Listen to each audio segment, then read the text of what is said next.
নতুন দিন, নতুন সকাল। ভোরের আলো ফুটেছে ধরণীতে। আশরাফ শিকদার বসে বসে সকালের খবরের কাগজ পড়ছেন এবং গরম গরম ধোয়া ওঠা কফি খাচ্ছেন। আদি শিকদার বসে বসে কোম্পানির প্রজেক্ট দেখছেন। অহনা শিকদার এবং মাইমুনা শিকদার সকালের নাস্তা রেডি করছেন। পাশেই হাত লাগিয়ে কাজ করছেন বেশ কিছু সার্ভেন্টরা। আদি শিকদার আশরাফ শিকদারকে উদ্দেশ্য করেই বললেন। ভাইজান। আশরাফ শিকদার চোখ ঘোরালেন খবরের কাগজ হতে। কফিতে চুমুক দিতে দিতেই বললেন। কিছু বলবি? আদি শিকদার বেশ কিছুটা উদাসীন হয়ে বলল। হ্যাঁ ভাইজান। বল। আদি শিকদার কিছুটা মিনমিনিয়েই বলে উঠলেন। কোহলিকে বিয়ে দিতে চাই, বাদ বাকি পড়াশোনা না হয় বিয়ের পর করবে। আশরাফ শিকদার কিছুটা বিরক্তি টেনেই বললেন। কলি এখনো ছোট। আপাতত আমি কোলের বিষয়ে তেমন কিছু ভাবছি না। এসব ফালতু টেনশন মাথা থেকে ঝেড়ে ফেলো। আদি শিকদার কখনো বড় ভাইয়ের মুখের ওপর কথা বলে না। হয়তো আজকেও মুখের ওপর কিছু বলবে না, তবে অনুরোধ তো করতে পারে। তাই আদি শিকদার বলে উঠলেন। আমার বন্ধু বেলার চেয়ারম্যানের একমাত্র ছেলে আমেরিকা থাকে, বিজনেস করে, নিজের কোম্পানিও আছে আমেরিকাতে। এখন আমার বন্ধু বেল্লাল বেশ অনুরোধ করছে ভাইজান, আমি তাদেরকে নিরাশ করতে চাই না, আপনি যদি একবার ভেবে দেখতেন। আশরাফ শিকদার কিছু সময় নিয়ে বিষয়টা ভাবলেন। যেহেতু আদিসের বন্ধু, তার মানে তো চেনা পরিচিত মানুষ। বাবার যেহেতু আপত্তি নেই, সেইখানে বড় বাবা হয়ে আপত্তি করাটা বেমানান। তাই আশরাফ শিকদার বললেন। যেহেতু আদিব এখনো বিয়ে করেনি, তাই আমার মনে হয় কলির আগে আদিবকে বিয়ে করানোর প্রয়োজন। যেহেতু বংশের একটি রীতিনীতি বলে ও কথা আছে। আদি শিকদার বেশ স্বাভাবিকভাবেই বললেন। ভাইজান, বিল্লালের একটি মেয়েও আছে, আপনি চাইলে আমরা আদিপ এর জন্য ওই মেয়েটাকে দেখতে পারি। আশরাফ শিকদার নিজের ছেলেকে না জানিয়ে কোনো কিছু বলতে বা ইচ্ছা প্রকাশ করলেন না, বরং অল্প কথায় উত্তর করলেন। আগে আদিব কি বলে শুনি, তারপর না হয় ভেবে দেখব। আদি শিকদার বললেন। আচ্ছা ভাইজান। আদিল দু হাতে শক্ত করে জড়িয়ে আছে ইরার কোমর। সারা রাত এই ভালোবাসা নামক অত্যাচার দিয়ে ক্ষণে ক্ষণে ব্যথা দ্বারা প্রভাবিত করে রেখেছে ইরার ছোট্ট শরীরটাকে। সারা রাত এক চিলতে পরিমাণও ঘুম আসতে দেয়নি ইরাকে। যখন ধরণী জুড়ে সূর্যের আলো ফোটায় ব্যস্ত, তখন থেমে গিয়েছে এই নিষ্ঠুরতম ভালোবাসা। শেষ রাতে শাওয়ার নিয়ে ঘুমিয়ে আছে একে অপরের সাথে আষ্টে পিষ্টে। আদিলের বলিষ্ঠবান শক্ত বাহুতে জড়িয়ে রেখেছে ইরা নামক ছোট্ট মেয়েটাকে। শেষ রাতে শাওয়ারের পর বেশ কাঁপাকাঁপি শুরু হয়ে গিয়েছিল ইরার। রাতে বেশ সজাগ থাকার ফলে এখন দুজন গভীর ঘুমে আচ্ছন্ন। আদিলের ফোনে অ্যালার্মটা বাজছে সেই কখন থেকে। বারবার অ্যালার্মের শব্দে ঘুম ভেঙে যায় ইরার। আদিলের শক্ত পুরুষালী হাত তারা দুহাতে শক্ত করে জড়িয়ে রেখেছে ইরাকে। সেই মধ্যরাত থেকে ইরার ঘুম ভেঙে যাওয়াতে ছটফট করছে বিছানা থেকে ওঠার জন্য। আদিলের হাতটাকে কোনো রকম নিজের শরীর থেকে আদিলকে ছাড়িয়ে প্রথমেই ফোনের অ্যালার্ম বন্ধ করে, তারপর চলে যায় ওয়াশরুমে। রাতের অনাকাঙ্ক্ষিত অত্যাচারিত ভালোবাসার ফলে শরীরে বেশ অনেকটাই ব্যথা সৃষ্টি হয়েছে।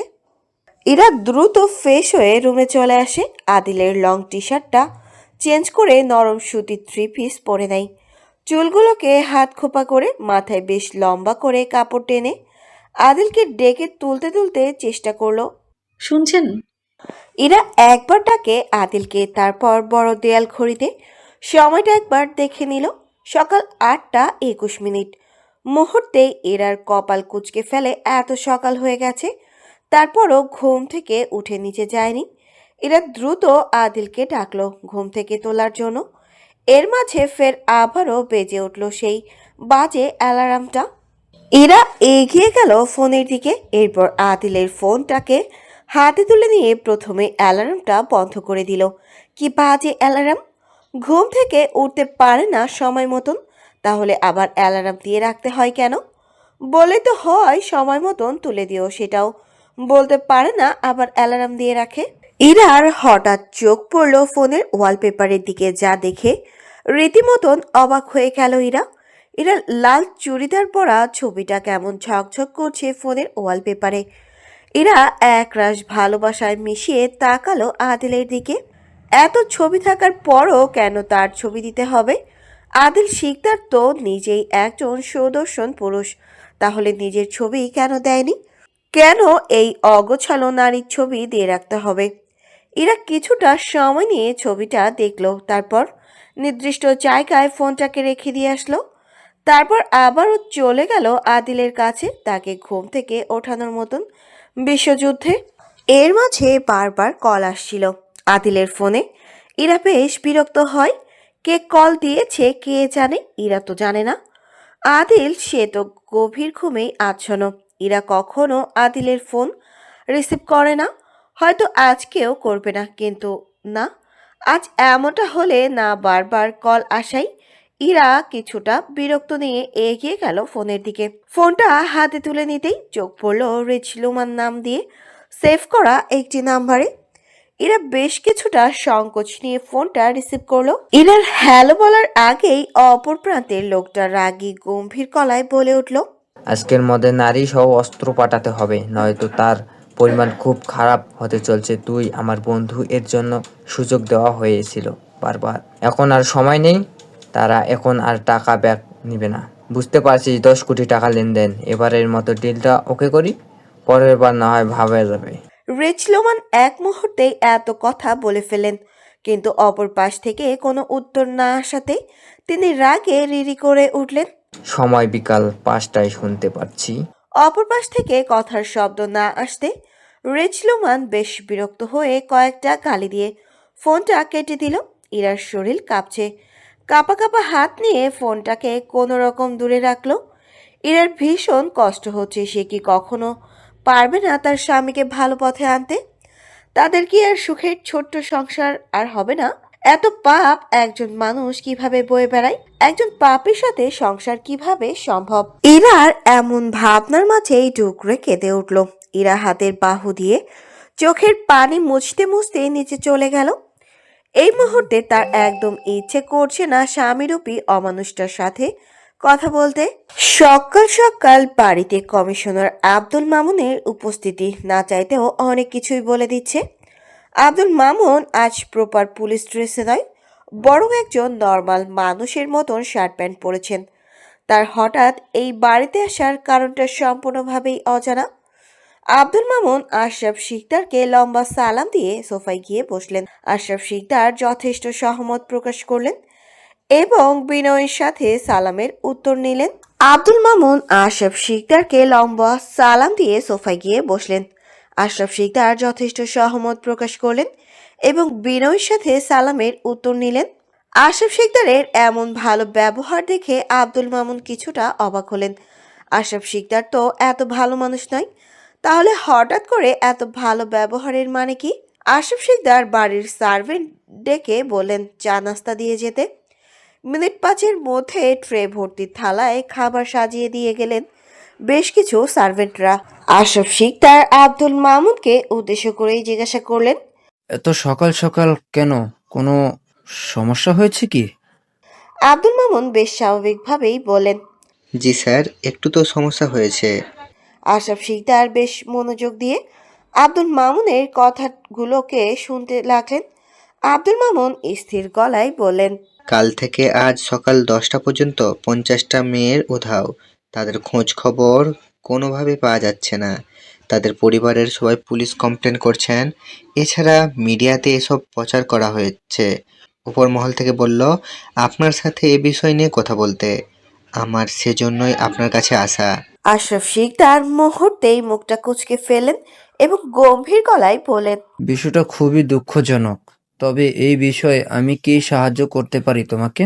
আব্দুল মামুন অল্প হেসেই বলেন, স্যার, আপনি তো একজন স্বরাষ্ট্রমন্ত্রী এবং আপনার ছেলে স্বয়ং আদিল সিকদার এমপি, সেই সুবাদে আপনারা দুইজনই বেশ কাছে লাগবেন সরকারের। তাছাড়াও এমনটাও তো হতে পারে আপনারাও এর সাথে জড়িত থাকতে পারেন বিশেষভাবে। আব্দুল মামুনের শেষ কথাটা একদম আগুনে ঘি ঢালার মতন কাজে লাগলো। আশরাফ শিকদার মুহূর্তে রেগে উঠলেন, গা ঝাড়া দিয়েই বলে উঠলেন, কোনো প্রমাণ ছাড়া অনুমান করে আমাদের ঘিরে মিথ্যে অপবাদ দেওয়ার জন্য তোমাকে আমি এই মুহূর্তে চাকরি থেকে বরখাস্ত করে দিতে পারি। আব্দুল মামুন তার ছেলের হাসি মিশিয়েই বলে উঠলেন, আমাকে চাকরির নিয়ে কোনো হুমকি দিবেন না। আমরা আইনের লোক, এমন হুমকি ধুমকিতে আমরা ভয় পাই না। আর হ্যাঁ, আপনি হয়তো চোখ থাকতেও অন্ধ হয়ে গেছেন। আমি কমিশনার আব্দুল মামুন হয়ে আপনার এই সিকদার মহলে আসিনি, বরং শুধুই সামান্য একজন আব্দুল মামুন হয়ে এসেছি, যার শরীরে না আছে আইনের পোশাক আর না আছে চাকরি হারানোর ভয়। আশরাফ শিকদার নিজেকে খুব অপমানিত বোধ করলেন। ওনার মনে হলো হয়তো তাকে অপমান করা হচ্ছে। আশরাফ শিকদার ভীষণ রেগে গেলেন এবং রাগে হুঙ্কার দিয়েই বলে উঠলেন, একজন স্বরাষ্ট্রমন্ত্রীর বাড়িতে এসে তাকে অপমান করার শাস্তি কি হতে পারে তুমি নিশ্চয়ই জানো। তাছাড়া আমি স্বয়ং আশরাফ শিকদার এতটাও দয়ালু নই যে আমাকে অপমান করার স্বার্থে আমি তোমাকে ক্ষমা করে দেব। আব্দুল মামুন শব্দ করে হেসে উঠলেন এবং বলেন, এই না হলে স্বরাষ্ট্রমন্ত্রী আসল রূপটাকে কোন ইট পাথরের নিচে চাপা দিয়ে রেখেছেন, এবার প্রকাশ করে ফেললেন। সময় তো চলে এসেছে। আর হ্যাঁ, একটা কথা মনে রাখবেন, আপনি রাজনীতিবিদ হতে পারেন, আপনার হাত ঠিক যতটা লম্বা তার থেকেও 1000 গুণ লম্বা হয় আইনের হাত। আশা করি কি বলতে চাইছি বুঝতে পারছেন।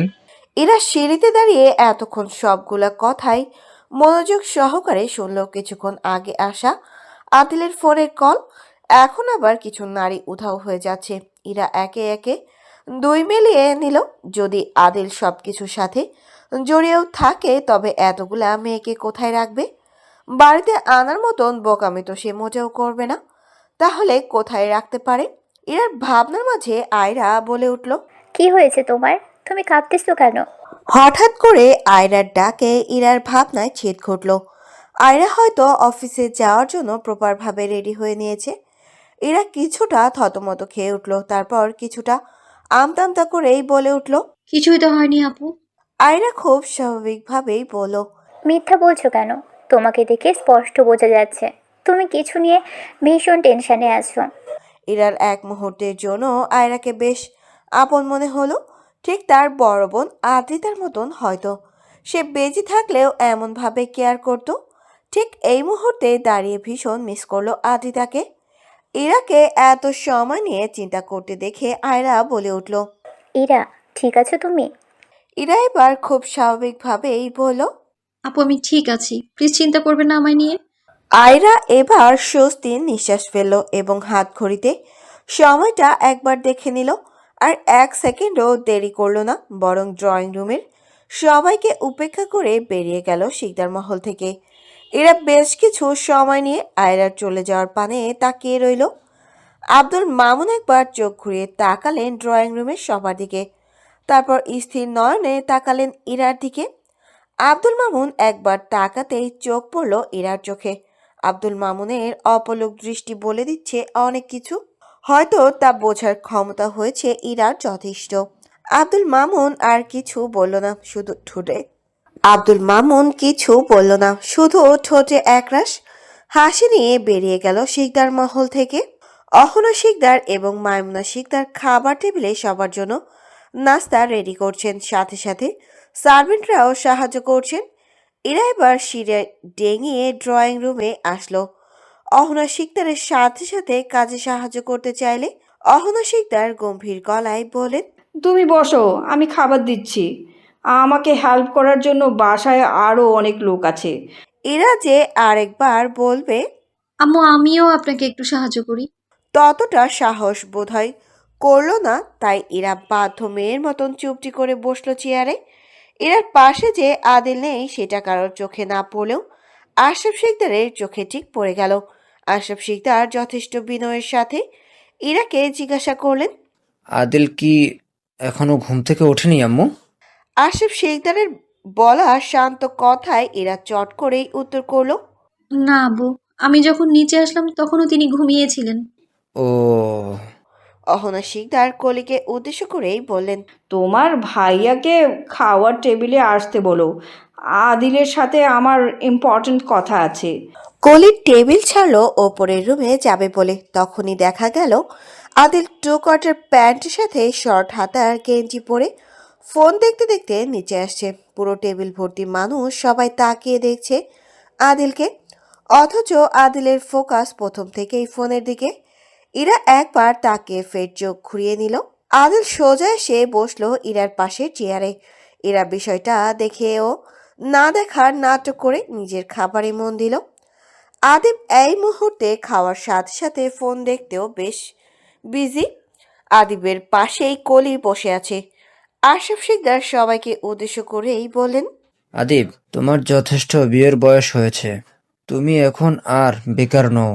আমি তোমাকে বিয়ে করাতে চাই। যদি তোমার পছন্দের কেউ থাকে তবে আমাকে জানাও, নয়তো আদিস এর বন্ধু বেলালের মেয়েকে দেখতে যাব তোমার জন্য। আদিব মনে মনে খুশিতে একটা লুঙ্গি ডান্স দিতে চাইলো, কিন্তু এত মানুষের সামনে তো আর লুঙ্গি ডান্স দেয়া যাবে না। আদিবের মনে হলো যেন মেঘনা চাইতেই জল পেয়ে গেল। তবে আশরাফ শিকদারের শেষ কথাটা মোটেও ভালো লাগলো না। কেন কোনো বেলটেলের মেয়েকে আদিব একদম বিয়ে করবে না, সে তো বিয়ে করবে রিমঝিমকে। আদিবকে এক মনে ভাবতে দেখে কলি পায়ের ওপর পা দিয়ে লাথি মেরে ফিসফিস করেই বলল, যদি এই মুহূর্তে হানিমুনেও যেয়ে থাকো তবে অতি শীঘ্রই ফিরে আসো। তোমার মতামতের অপেক্ষা করছে সবাই। আদিব নিমেষেই বোকা বনে গেল। কলির মাথায় শব্দ করে গাঁটটা মেরে আশরাফ শিকদারকেই বলল, না ড্যাড, কোনো আলু বা বেল আলু মেয়েকে আমি বিয়ে করব না।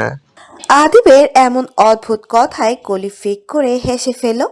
কলিকে এমনভাবে হাসতে দেখে মাইমুনা শিকদার চোখ গরম করে মেয়ের দিকেই তাকালেন। মাইমুনা শিকদারকে এমনভাবে তাকাতে দেখে কলি মুহূর্তেই মাথা নিচু করে খাওয়াতে মন দিল।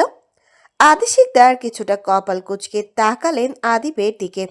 আশরাফ শিকদার কিছু রাগী গলায় বলেন, বিয়ে কি করবা না নাকি? আশরাফ শিকদারের কথা শেষ করার আগেই আদিব টুস করে বলে ফেলল, অবশ্যই বিয়ে করব ড্যাড। আমার বয়স কত তুমি জানো? আশরাফ শিকদার কপাল চাপড়াতে চাপড়াতে গম্ভীর গলায় বলেন, তোমাকে জন্ম আমি দিয়েছি, তোমাকে খাইয়ে পড়িয়ে বড় আমি করেছি, আর তুমি কিনা আমাকে জিজ্ঞেস করছো তোমার বয়স আমি জানি কিনা?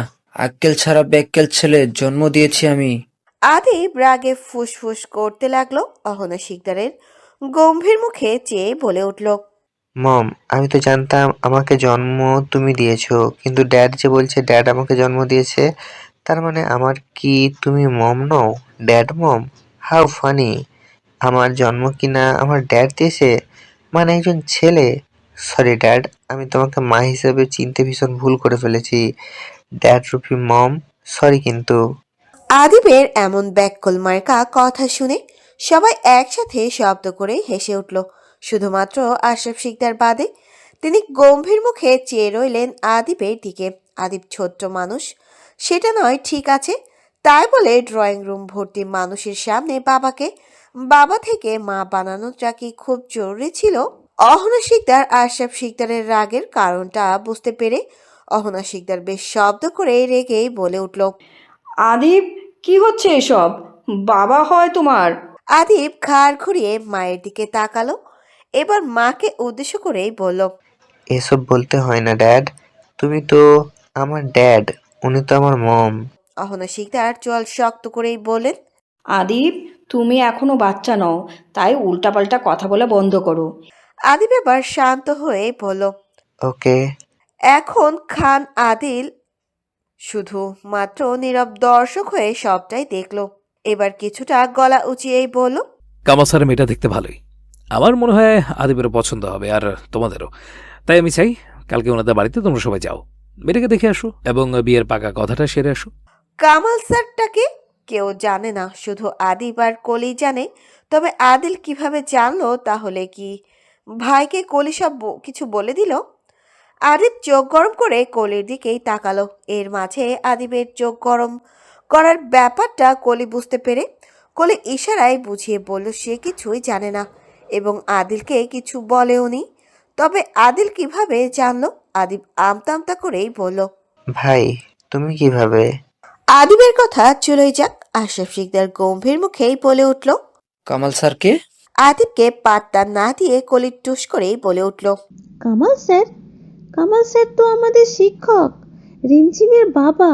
বড় ভাইয়া, তুমি কি কোনোভাবে রিমঝিমের কথা বলছো? আদিল জুসটা খেতে খেতেই বলল। হয়তো তাই হবে, আদিব ভালোভাবে বলতে পারবে।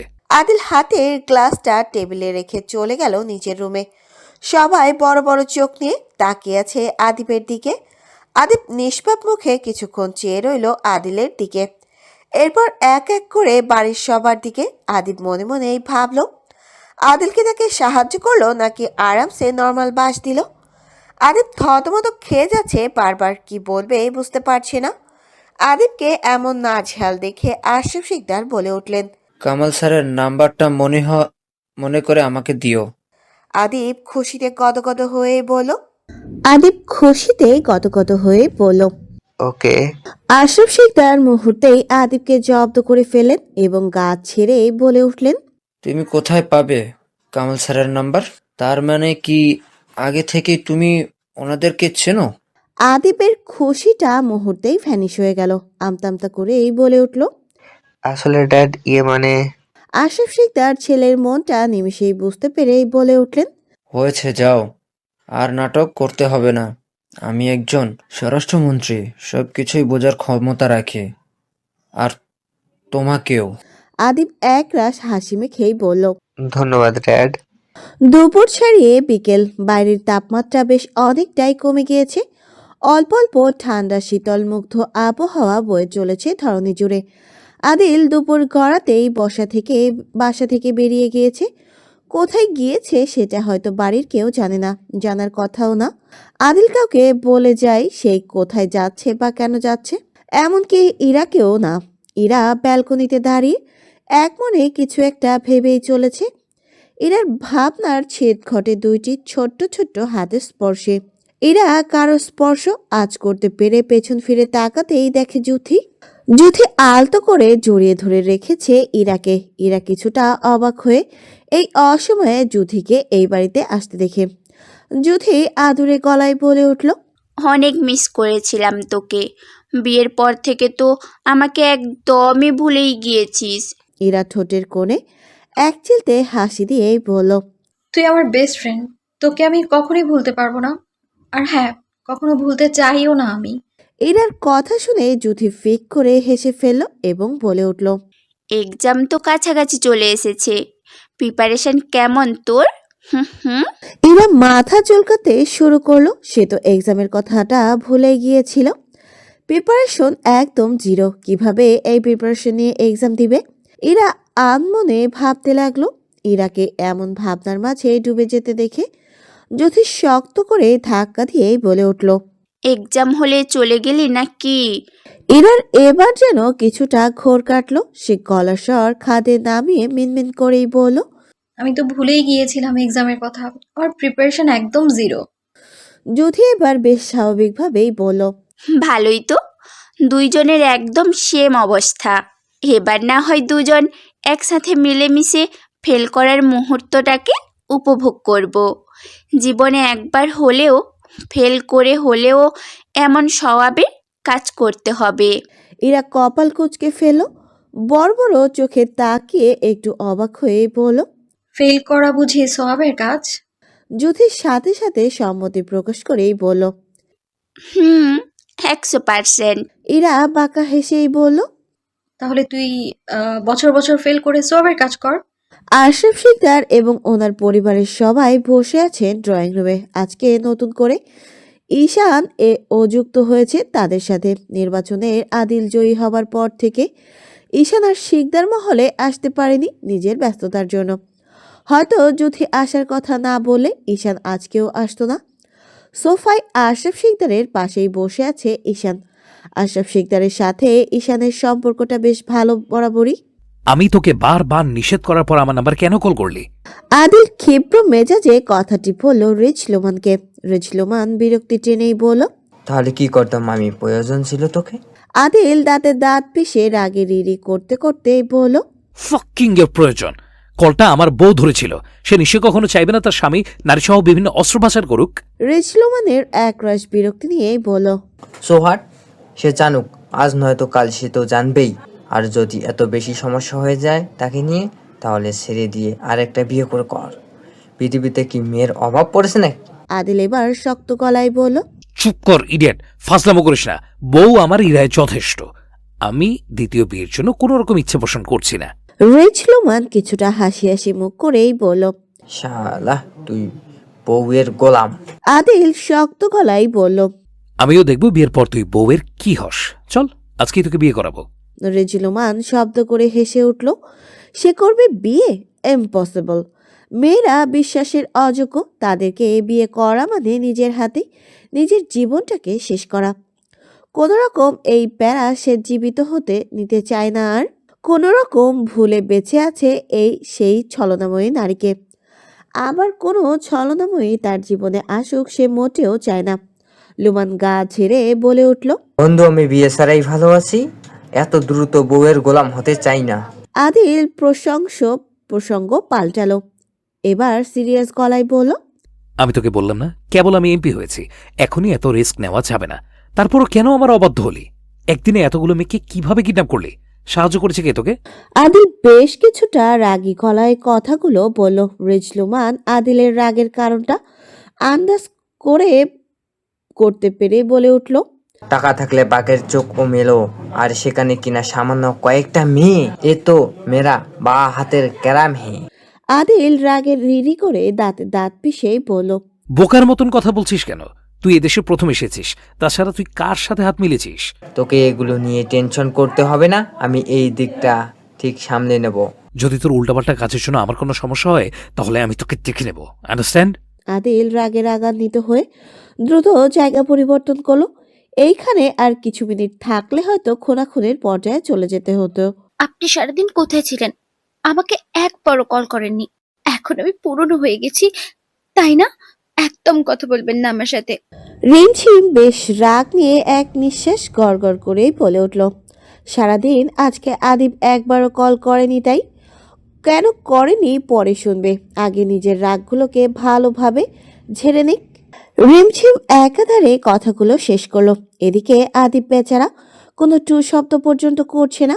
তাই দেখে রিমঝিম আরো রেগে গিয়ে বলল।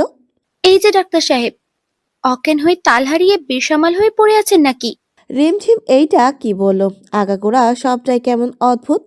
আজকে আদিবের ফোন থেকে কলটা কলি করেছে, কিন্তু রিমঝিম কোনো কিছু না শুনে এক গোষ্ঠী কথা শুনিয়ে দিয়ে দিল। কলি রিমঝিমের বকা খেয়ে কপাল কোচকে আদিবের দিকে তাকিয়ে আছে। এদিকে বেচারা আদিব ঠোঁটের ঠোঁট কামড়ে হাসতেছে। কলির রাগে কটমট করেই উঠল। রিমঝিমের বাচ্চা, আমি কলি, তোর ডাক্তার সাহেব নয়, ইডিয়েট। কলির নামটা শোনার সাথে সাথে রিমঝিম মুখটা গম্ভীর করেই বলল। তোর ফোনে কি হয়েছে? ওনাটা দিয়ে ফোন দিয়েছিস? কলি রেগে এক ধমক দিয়েই বলল। চুপ কর কুত্তা। সরি পাখি, ভুল করে বকা দিয়ে ফেলেছি, আর হবে না। দেখ, কান ধরছি। কলি এবার মনটাকে নরম করে শব্দ করে হেসে দিয়ে বলল। বিয়ের আগেই ঠিক মতন নাট বল্টু টাইট করে রেখো প্রিয় ভাবি। তোমার হতচ্ছাড়া না হওয়া স্বামী কিন্তু বড্ড বাঁদর। কলির এমন কথা শুনে রিমঝিম শব্দ করে হেসে উঠল।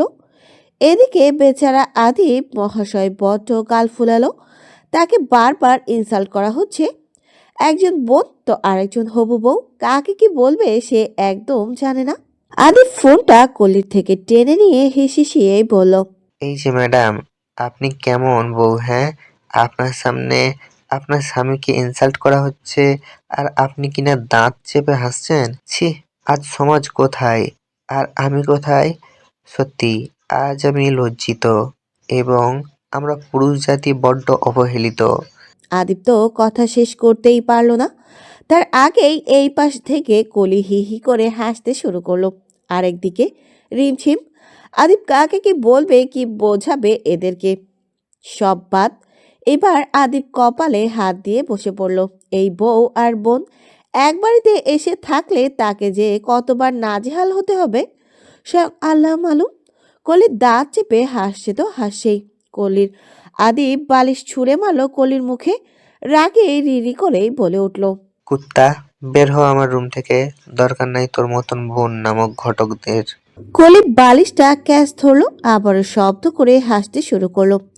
কলির এমনভাবে হাসাহাসি করতে দেখে পাশের রুম থেকে ঈশান, জুথি, ইরা সবাই চলে এসেছে রুমে। আর একটু শব্দ করে হাসলে হয়তো বাড়ির বড়রাও চলে আসতো। আদিব ইরা এবং ঈশানকে দেখে কিছুটা সংকোচ বোধ করলো। তাতেই বাকি সবাই তো বন্ধুর মতো। ঈশান সোজা গিয়ে বসলো আদিবের পাশে, আর জুথি এবং ইরা বসলো কলির পাশে। কলি সেই আগের মতন হাসছেই, তা দেখে ইরা বলল। কলি, ঠিক আছো? কলি একটু থেমেই বলল, আমি ঠিক আছি ভাবি, তোমার দেবর কিন্তু ঠিক নাই। ইরা এক পলক আদিবের দিকে তাকালো, ফের বলল, কই আদিব তো ঠিকই আছে। তাই ইরা এবার আদিবকে জিজ্ঞাসা করলো। কি হয়েছে ভাইয়া, ঠিক আছেন আপনি? আদিব বেশ স্বাভাবিকভাবেই বলল। জি ভাবি, আমি ঠিক আছি। আদিবের হাতের ফোনটা স্পিকারে দেওয়া। হয়তো রিমঝিম এতক্ষণে সবার উপস্থিতি প্লাস সবার কথাগুলো শুনে নিয়েছে। আদিব সেই স্পিকারটা কমানোর চেষ্টা করতে লাগলো। ঠিক তখনই অপর পাশ থেকে রিমঝিম বলে উঠল। আসসালামু আলাইকুম ভাবি। ইরাকে হঠাৎ করে ভাবিকে ডাকলো। তার গতিবেগ বুঝতে চেয়ে ইরা পেছন ফিরেই তাকায়। আশ্চর্য, কেউ নেই, তবে কে ডাকছে তাকে? আদিব এতক্ষণে বারবার ফোনের দিকে দেখছে, তাই ইরার এবার আর বুঝতে বাকি রইল না তাকে ভাবি বলে সম্বোধনটা ফোন থেকে করা হয়েছে। তাই ইরা হাত বাড়িয়ে দেয় ফোনের দিকে, মানে বোঝাতে চাইছে যে ফোনটা তার হাতে দেয়া হোক। ইরা হাত বাড়ানোর সাথে সাথে আদিব ফোনটাকে ইরার হাতে তুলে দিল। ইরার কথা বলার আগে আবারও রিমঝিম বলল। ভাবি, আমি রিমঝিম, কলির বেস্টু, শুনতে পাচ্ছেন? ইরা আদিবের দিকে তাকিয়ে মিষ্টি হেসে ফোকাস করলো ফোনের দিকে। জি আপু, শুনতে পাচ্ছি। কেমন আছো আপু? রিমঝিম মিষ্টি করেই বলল। আলহামদুলিল্লাহ ভালো আছি ভাবি। ইরা নিজের মনের কৌতূহল দূর করতে প্রশ্নটা অবশেষে করেই ফেলল। তুমি কি কামাল স্যারের মেয়ে? জি ভাবি, আপনি কি আমার আব্বুকে চেনেন কোনোভাবে? ইরা এবার পিট পিট করে তাকালো আদিবের দিকে। আদিব সে তো লজ্জায় ঠোঁট কামড়ে হাসতেছে মিনমিনিয়ে। ইরা এবার বলল। ইনশাআল্লাহ আগামীকাল আমরা আসছি তোমায় দেখতে, আমার একমাত্র দেবরের জীবন সঙ্গী করতে। রিমঝিম লজ্জায় লাল হয়ে গেল। আদিবের পরিবার থেকে সরাসরি বিয়ের বিষয়ে কথা বলেছে। এত বড় সম্মানিত পরিবারের বউ হয়ে যাওয়াটা কেমন ভাগ্যের ব্যাপার। রিমঝিম চুপটি করে বসে রইল বেশ কিছুক্ষণ, আর এই পাশ থেকে সবাই অপেক্ষা করছে ওর উত্তরের। আদিব রিমঝিমের লজ্জার কারণটা বুঝতে পেরেই বলে উঠল। ভাবি, আমার বউটা কেমন লজ্জা পাচ্ছে, প্লিজ ফোনটা আমাকে দিয়ে দিন। আদিবের কথায় সবাই শব্দ করে হেসে উঠল। পাশ থেকে জুথি বলে উঠল। বিয়ের আগেই কত প্রেম ভালোবাসা বেয়াই, এই প্রেম ভালোবাসা কি বিয়ের পর এমনই থাকবে? আদিব সবাইকে উপেক্ষা করে বলে উঠল সশব্দে। অবশ্যই ভালোবাসা সুন্দর, হোক বিয়ের আগে কিংবা পরে। কলি চট করেই বলে উঠল। জানো ভাবি, ভাইয়া না কালকে। কলির করা শেষ কথার আগেই আদিব মুখ চেপে ধরল আর রাগে কটমট করেই বলল। এই দেখো, কলির বাচ্চা লাথি খাবি। ঈশান যেন শুধুই দর্শক, চুপটি করে সবার আলাপ সালাপ দেখছে শুনছে।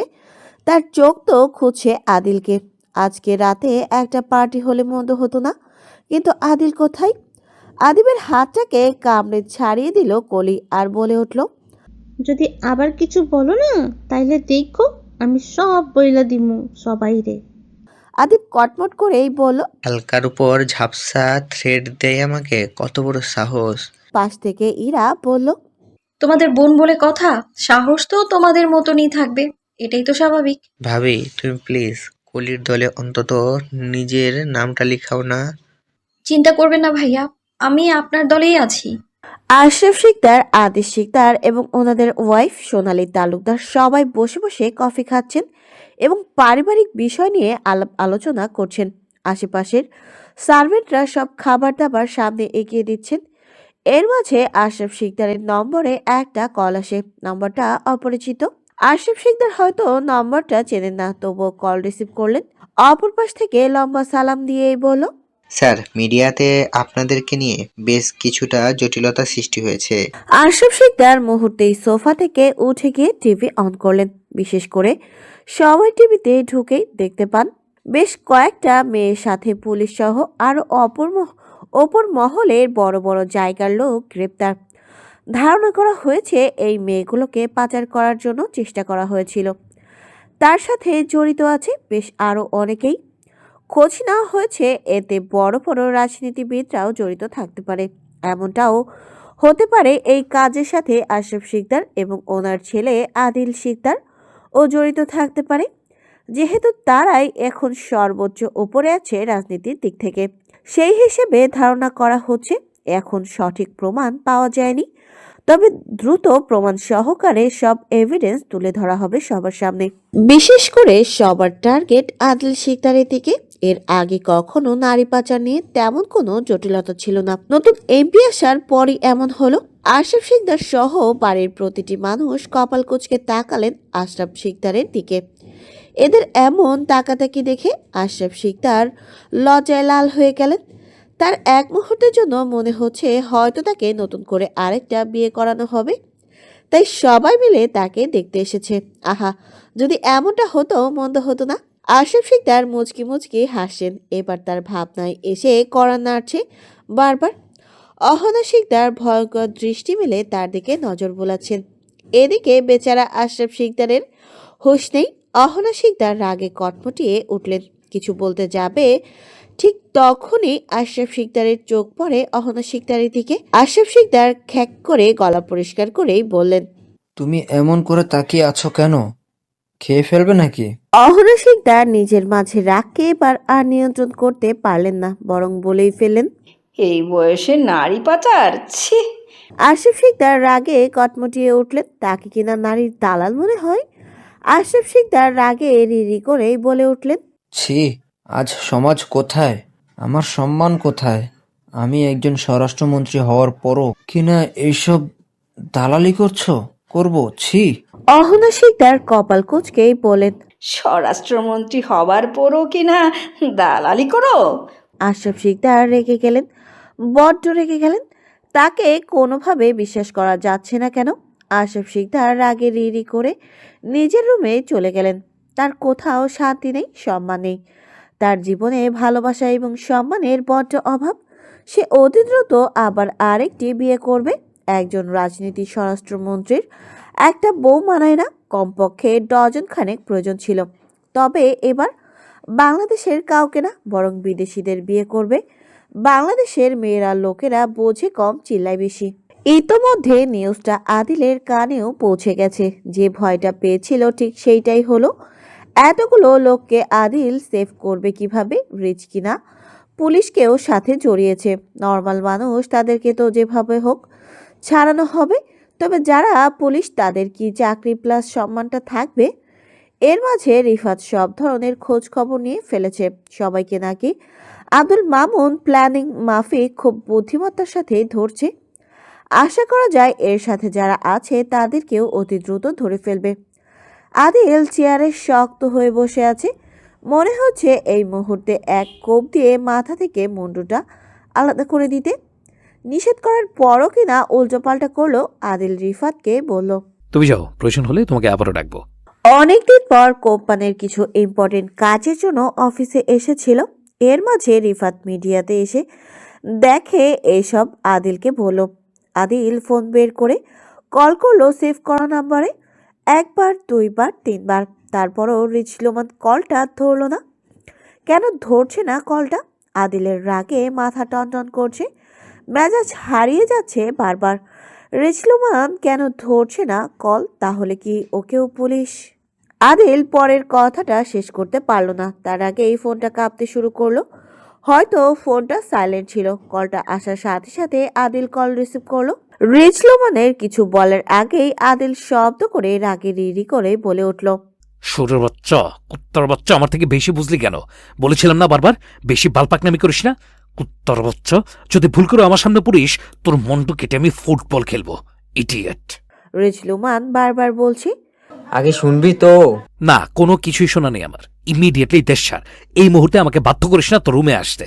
রিজলুমান আর কথা বাড়ালো না, বরং দীর্ঘশ্বাস টেনেই বলল, ওকে। ইরাত, জুথি, কলি তিনজন মিলে একসাথে এতক্ষণ টিভিতে এই নিউজটাই দেখলো। ওপস, কি শান্তি, সবাই মুক্তি পেয়ে গেল। এবার সবাই বাড়ি ফিরবে সবার পরিবারের কাছে। এরা তো মনে মনে বড্ড খুশি। কি যে অদ্ভুত এক শান্তি লাগছে বলে বোঝানোর মতন নয়। ইরার খুব ইচ্ছে করলো এই মুহূর্তে একটিবার আদিলকে দেখতে। না জানি তাকে দেখতে ঠিক কতটা বেচারা অসহায় লাগছে। ইরা মনে মনে একগাল হেসে নিল। আজকে রাতে এসে অনেক আগেই ঘুমাবে না, বরং অপেক্ষা করবে আদিলের জন্য, তার অসহায় মুখখানা একটিবার দেখার জন্য। স্বামীর জন্য অন্তত এইটুকু ভালোবাসা থাকা প্রয়োজন। বড্ড ভালোবাসি আপনাকে, অসভ্য বাজে লোক। I waiting for you Sikdar সাহেব।